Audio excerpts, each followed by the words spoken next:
subscribe. Tariq Radio.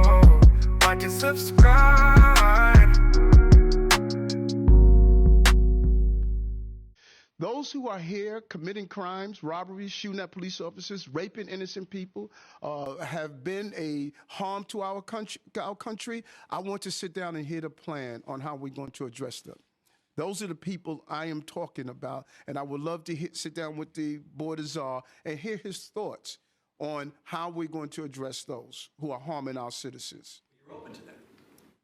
Open to Hearing what their plan is to deport some of these folks, and you think the city, in some circumstances, should cooperate with ICE. Let me. You know what's interesting? And I was talking to the team the other day. I want you to all go back and Google Hillary Clinton and Barack Obama. Google what they said about those who commit crimes in our city and what they said in our country. They said those who commit crimes need to get out right away. That was their position.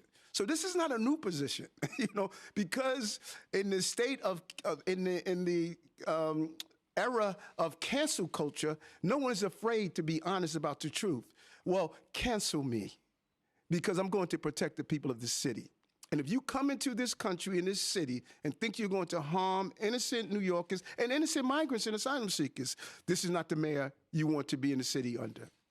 Let's go. Let's get it. All right. We in the building. We are in the building, ladies and gentlemen. Everybody, come on up in this room. We are in the building. What's going on with y'all, man? What is going on with the fam? I'm here. Some of y'all probably thought I wasn't going to come on live, but I'm here, ladies and gentlemen. I'm in the building. Let me get a nice FBA fist from everybody. Even if you're non-FBA, put a little Joel off in the air, put some rice, put a rice emoji. If you're non-FBA, give me a Joel off rice emoji. But we're here. Shout out to everybody for tuning in, ladies and gentlemen. All right, we got some real good stuff we're going to chop it up tonight about. Before we get started, let me give some shout outs in the room. Let me give some room shout outs because we do have a lot of people in the room right now. Let me shout out to some of the regulars. Let me do that real quick. And then, you know what? I might throw the Majara prayer in there just to get the room right, just to get the energy right.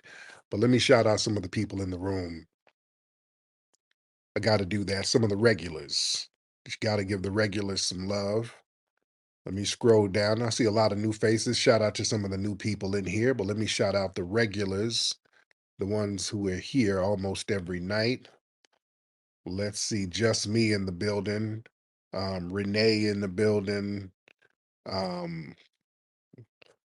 Seneca, Brother Joel C, more melanin in the building, Seven in the building,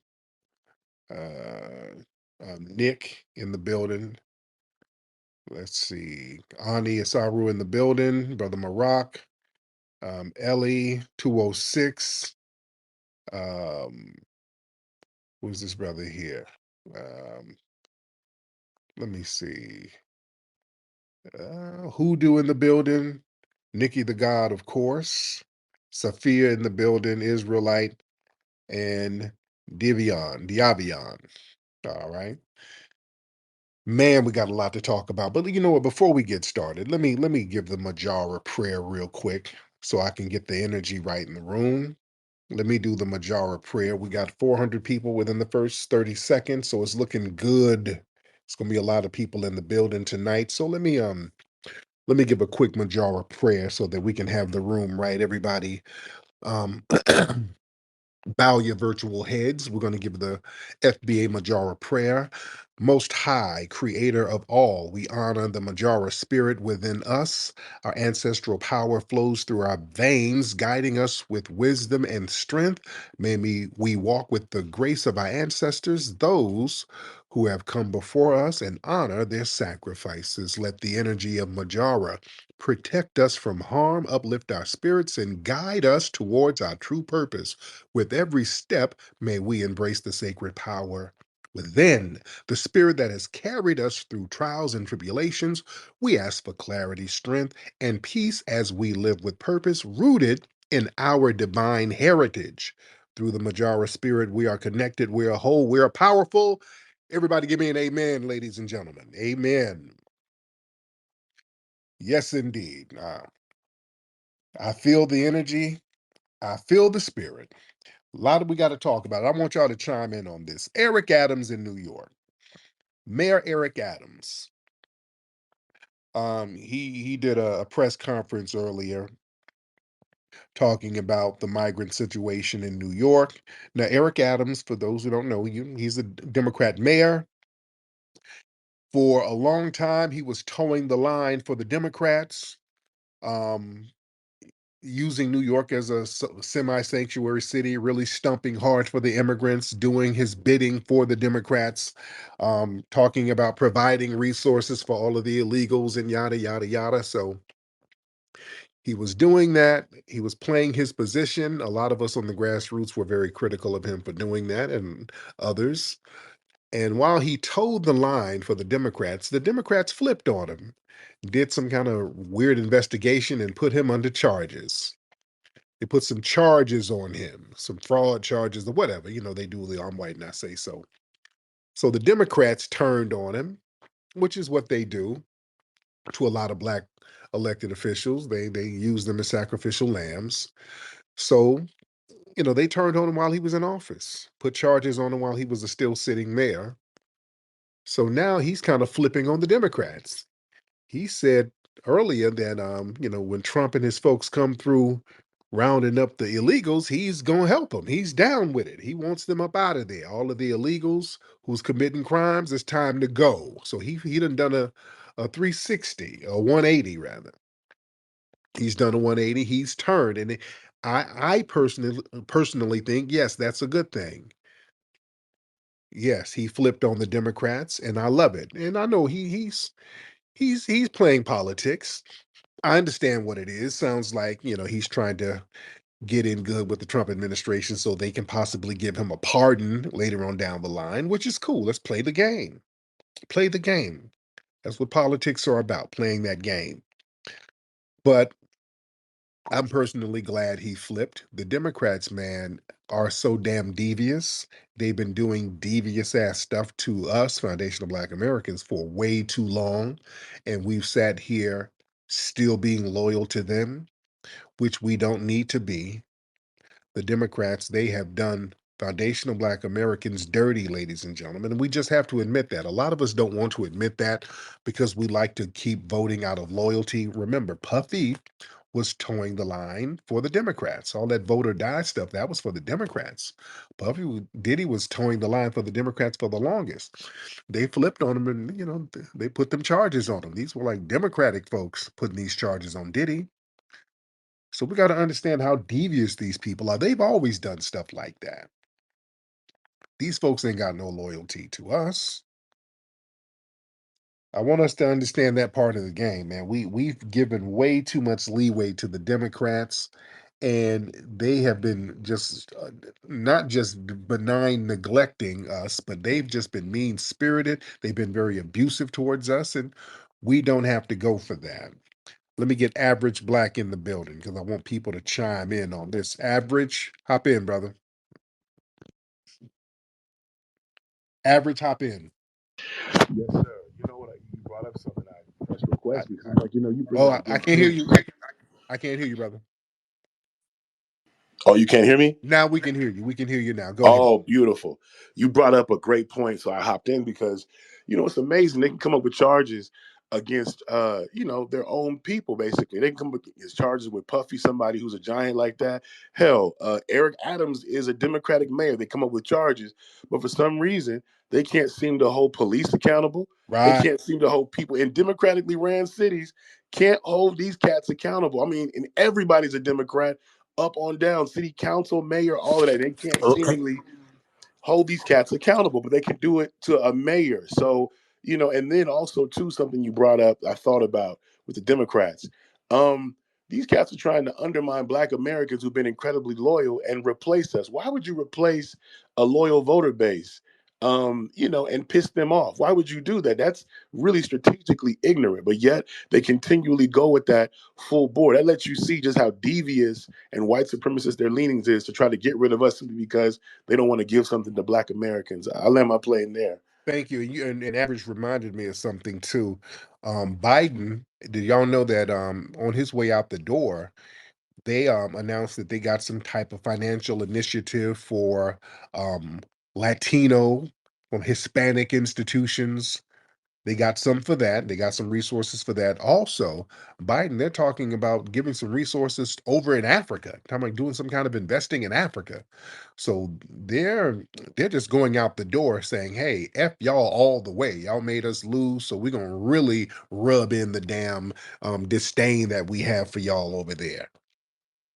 So yeah, man, we should have let them crash and burn a long time ago. They're making sure to do everything for other groups except us, and that's done on purpose. That's done to show us how much they despise us. And you got Black folks still sitting up here trying to toe the line for the Democrats. A significant number of us um, fell back from supporting them and made them crash and burn. All of us should have fell back.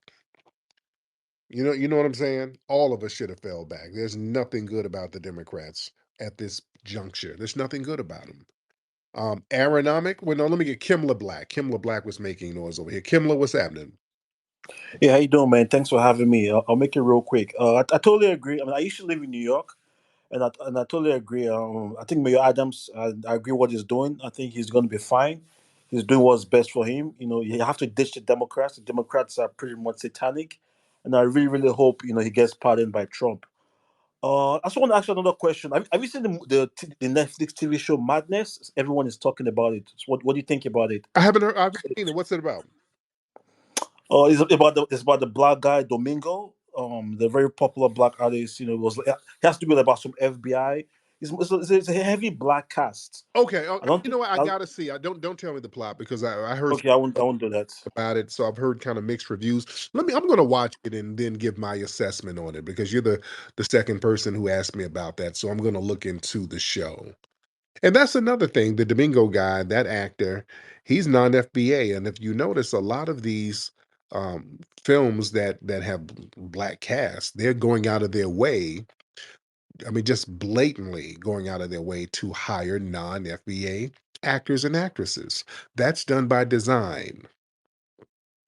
They're going out of their way to do that. So yeah, the great replacement theory is very, very real. Like Average said, why would you want to replace a loyal voter base? Because, and the reason why, we're going to get into their mindset. The reason why they want to do that is because that voter base, we've been loyal to a damn fault.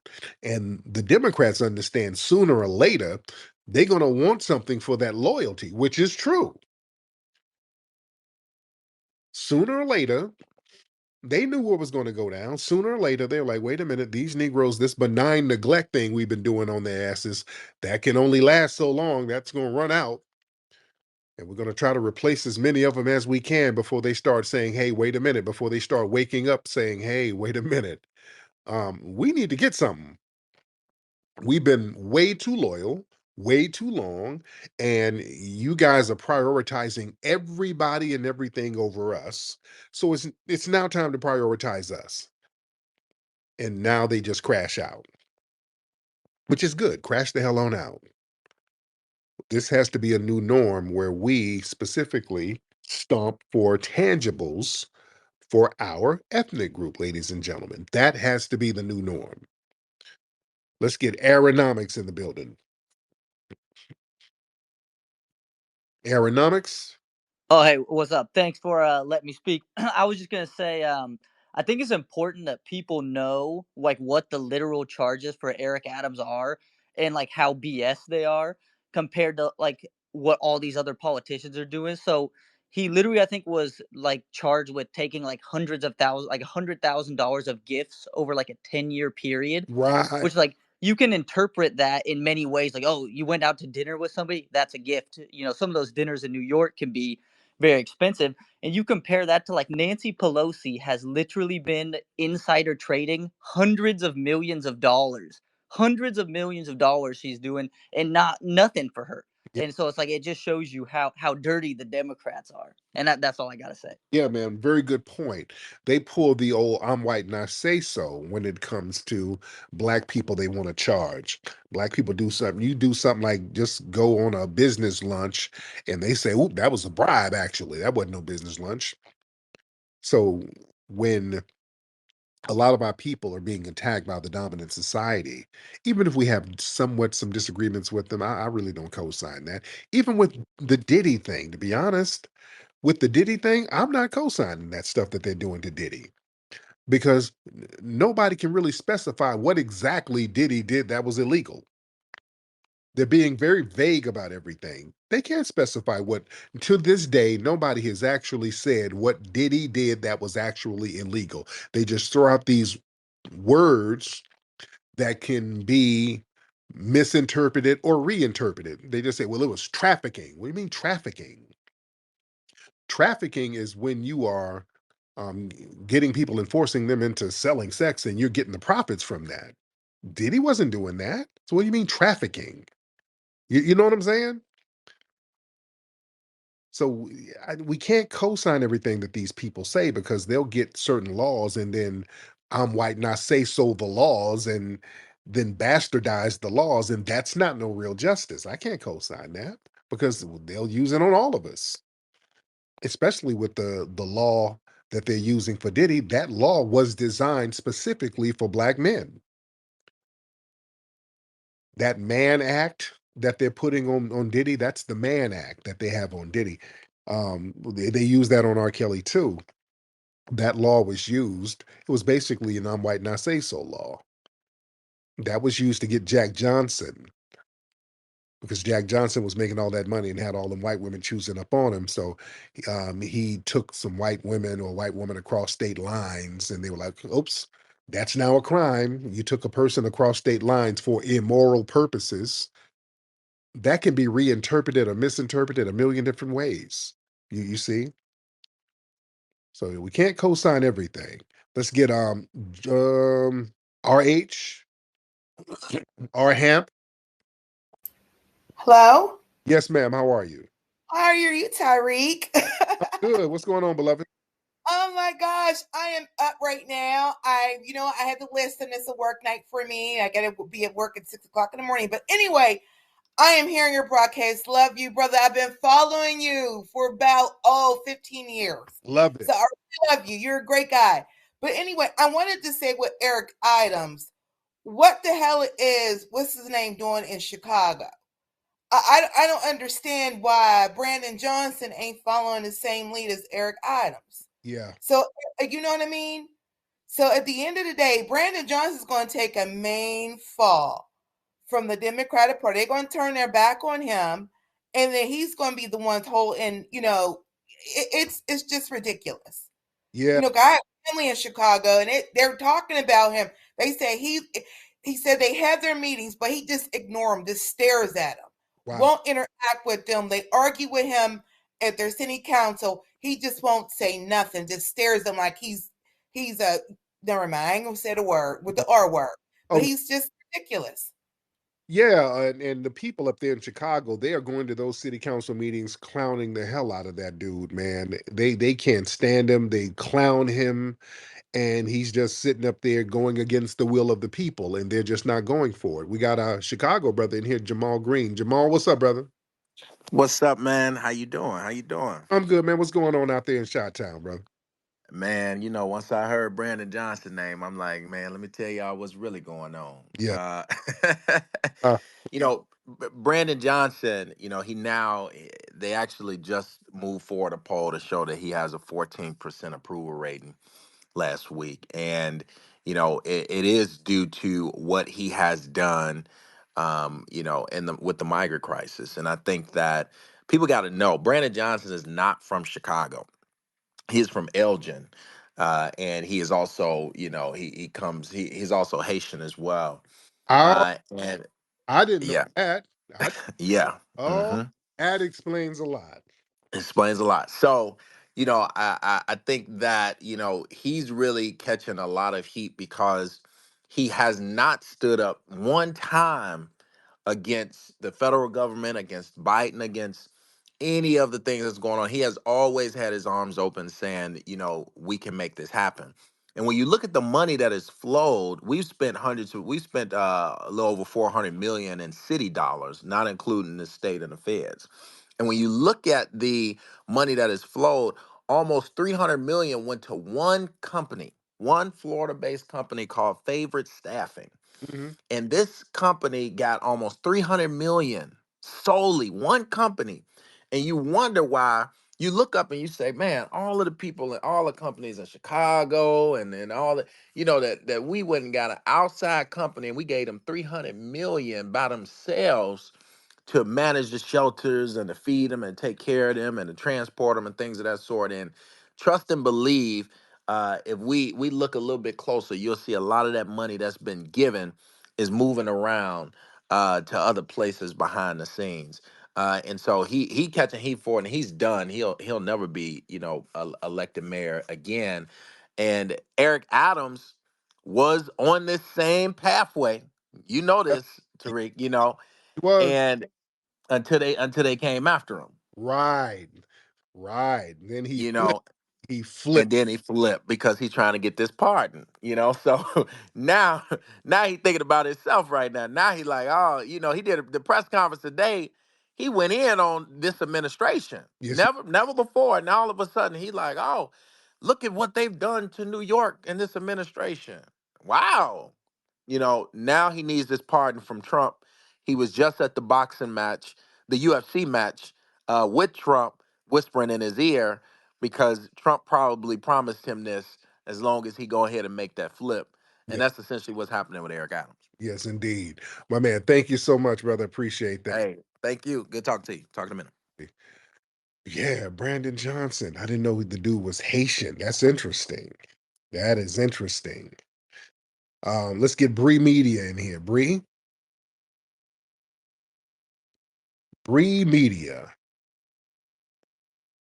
Miss Bree, you want to unmute that microphone, Bree?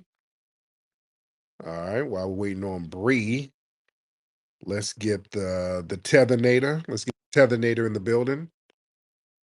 All right. The Tethernator, hop in. What's up, Rick? What's up, brother? How are you? I had two things to say. Go ahead. My first thing is the Democratic Party didn't have a plan for losing because now all these immigrants are stuck here and they had no plan to get them out.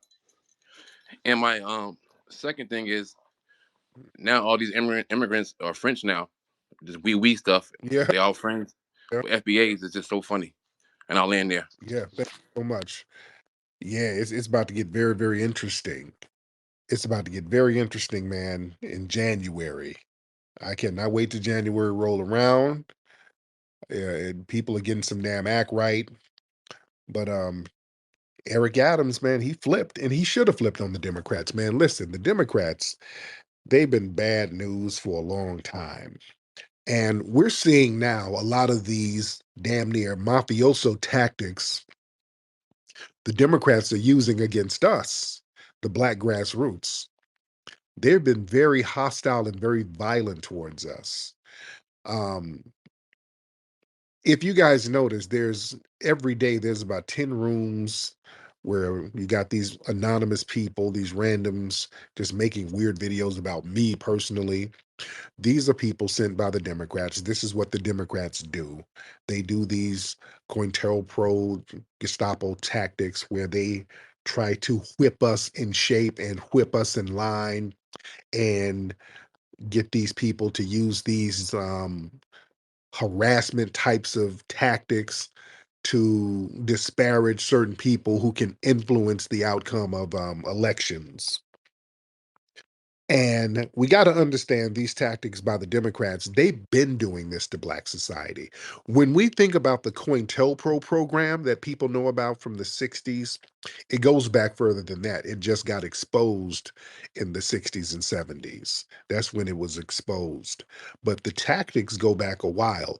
We got to understand the Cointelpro program was basically a Democrat program.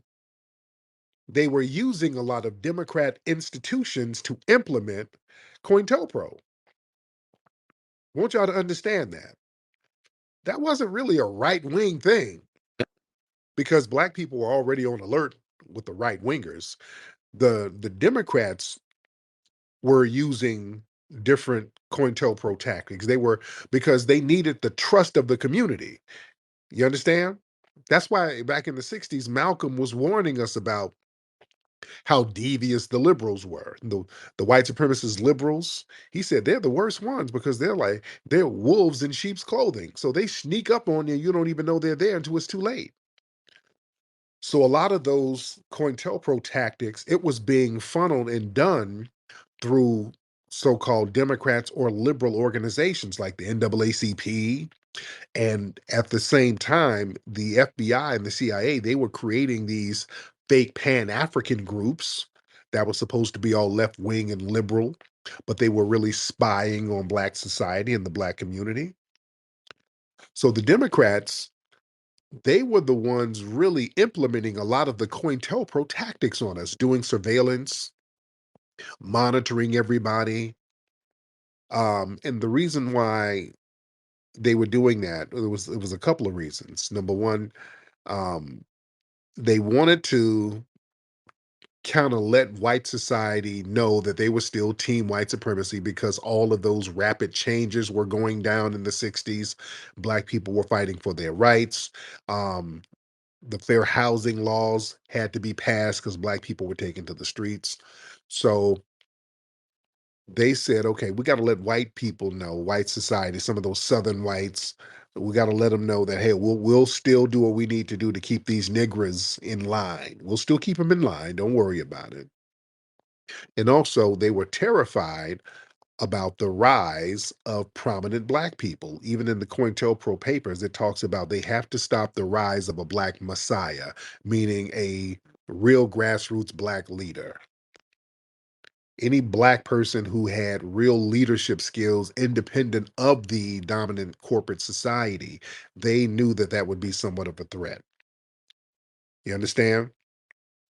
So anytime they saw Black people who had real significant influence, they made sure to disparage them in the media. With Dr. King, you have to remember when right before Dr. King was murdered, it was just a major slander campaign against him. All this fake love that they give now, that's all cap. They were slandering the hell out of Dr. King. They had Sambo feds and ops around him. So the COINTELPRO program was alive and well. It was major. They were attacking the Black Panther Party majorly. They really had to go after them because they were talking about militarily protecting yourself, and also they were talking about feeding the community. That's really where the problem was. When you start talking about feeding people, see, now that's real power. The guns thing, that's one. They just changed the gun laws. That's what they did in California. All they got to do is change the gun laws in California, and everybody knows, just like in Texas and other places, it was open carry. You can carry guns out here. This was the Wild West. You can carry guns. When the Black Panthers, Huey P. Newton, and those guys read that loophole in the law, they said, "Oh, we can carry guns. We're gonna carry our guns. We're gonna show up everywhere with our guns." They were like, "Oh, let's change that law. We got to change that." So that wasn't that big of a problem. They could just change the gun laws and just criminalize you if you have a gun. The problem was, which is hard to criminalize, was them feeding the community. That's where they had to go. Because when you start feeding a community, when you become self-sufficient and you can feed groups of people, that's the seed of nation building right there. That's real dangerous. Now you can start a nation. if you don't have to go to these other people for food. See, that's the first thing people do when they want to control you. They starve off your food supply. They cut your food supply off. When you feed yourself, that's going on the level of self-sufficiency. Also, another thing, when you are a Black person and you are too influential, they got to reel you back a little bit.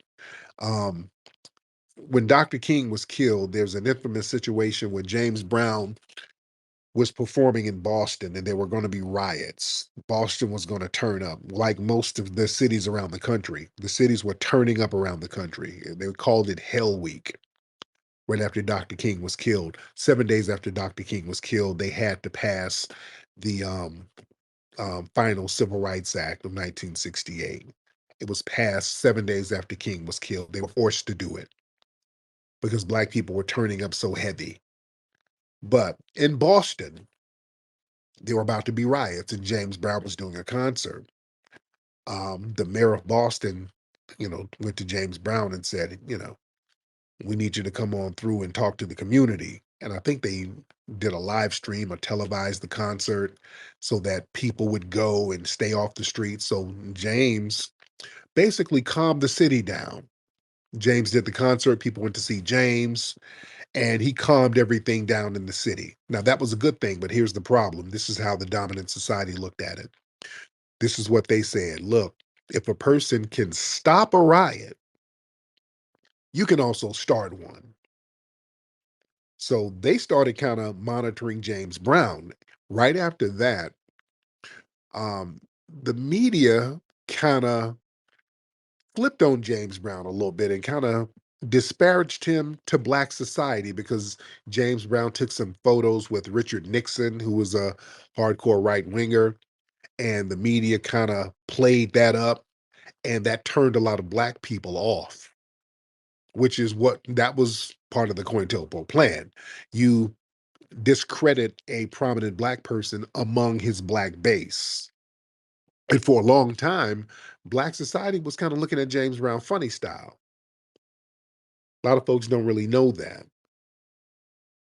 But the whole idea of a person who can stop a riot can start a riot, that's a very true ideology.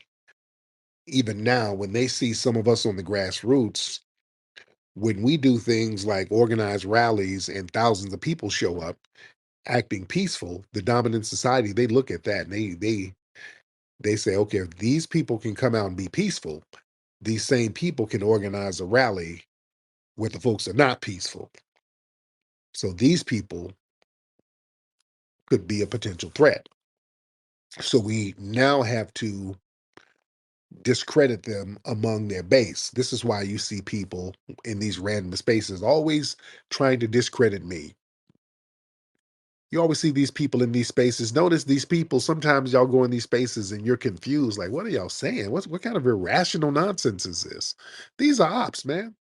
The name of the game is just to spew out every nonsensical quip or lie imaginable for the only purpose of discrediting me. Because I'm not like a Roland. I don't have a corporate boss or some type of corporate job that I'm trying to get. So you can't call corporate and say, okay, reprimand your employee. You can't do that. So you got to try to use all types of um, shaming tactics and discrediting tactics and just repeat these tactics over and over again, hoping that they stick, which they don't, because most people don't understand how sophisticated the Black community is. The Black community is way more sophisticated than they like to give credit to. All right, let's get Brock. Let's get Brock in the building. Brock in the building. What's up, Brock? All right, Brock, where you at, man? Hey, Tariq, it's a pleasure to meet you, My brother. man, how are you, sir?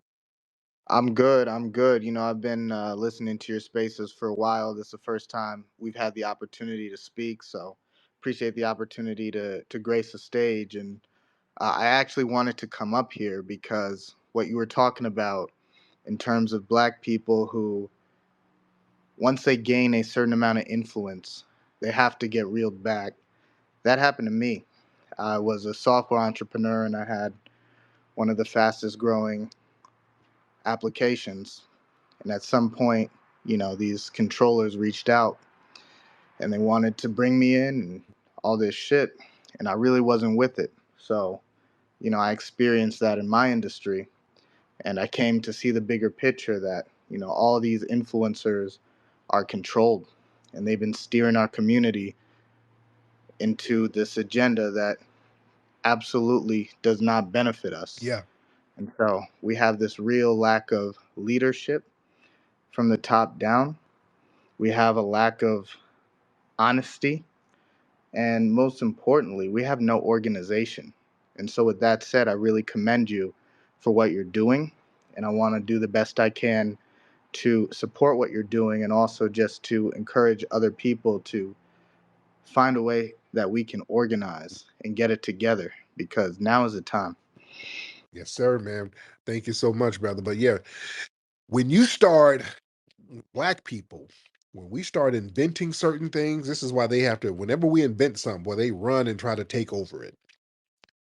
The minute we come up with some innovation, it's always, there's just a mass running of the squander of it. They got to squander it and get a hold of it the minute we create something, and then divvy it out to other people. That's why our music, our foods, our inventions, because if we start creating things and using them for our own community, for our own benefit, without letting them get a piece of it, that's nation building. And they're always intimidated by us um, building a parallel nation. That's why I said the problem is when Black people come up with ways to feed other Black people, that becomes a threat. If you come up with other alternative measures to give people food and water, always notice mysterious stuff happens to them. Y'all notice that? Remember brother Moses, right? The brother who came up with that water invention. He was out there trying to help the people in Flint, where this brother, he has this water machine that's basically like a giant condenser, but you can generate water from air, from the precipitation in the air. You can generate there's gallons and gallons of water. And he was out there trying to help the people of Flint, and they sent some folks out there to sabotage his damn machine. Y'all remember that? And he said, "Hey man, this wasn't no random vandal who did this to my stuff.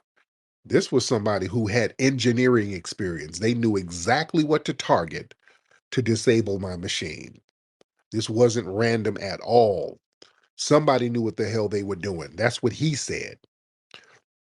Y'all remember in Buffalo when that white supremacist ran in the store shooting people?